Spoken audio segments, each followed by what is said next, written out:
Тюльчинском районе республики на татами сегодня сошлись те, кто занимается национальной борьбой. Там прошел республиканский открытый турнир по борьбе кырэш.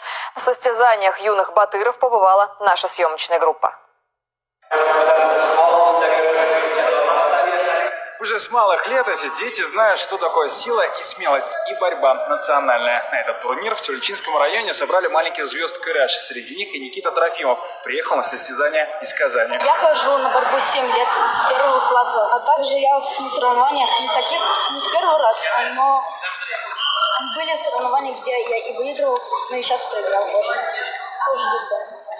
Радость победы или горечь поражения кырэш воспитывает еще и характер, а это уже позволяет брать любые вершины, уверен организатор турнира Салават Фатхетдинов. Поддержка национальных традиций для него – дело жизни. Это мероприятие было уже придумано и создано 4 года тому назад, ничего не меняется, все так.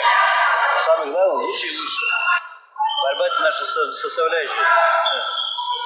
Татар раньше узнавали по сабантуям, по батырам, определяли созыв нации.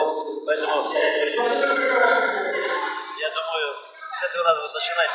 Последние 2 года турнир проводят в Тюльчинском районе, ведь именно здесь вырастили так много легенд борьбы кырэш. Сильнейшие получили награды, а организаторы поставили новую планку – сделать турнир всероссийским. Интерес к национальной борьбе растет и за пределами Татарстана. Булат Шакиев, Индира Ахмадуллина, Ильдар Галиудинов. Вести, Татарстан, Тюльчинский район.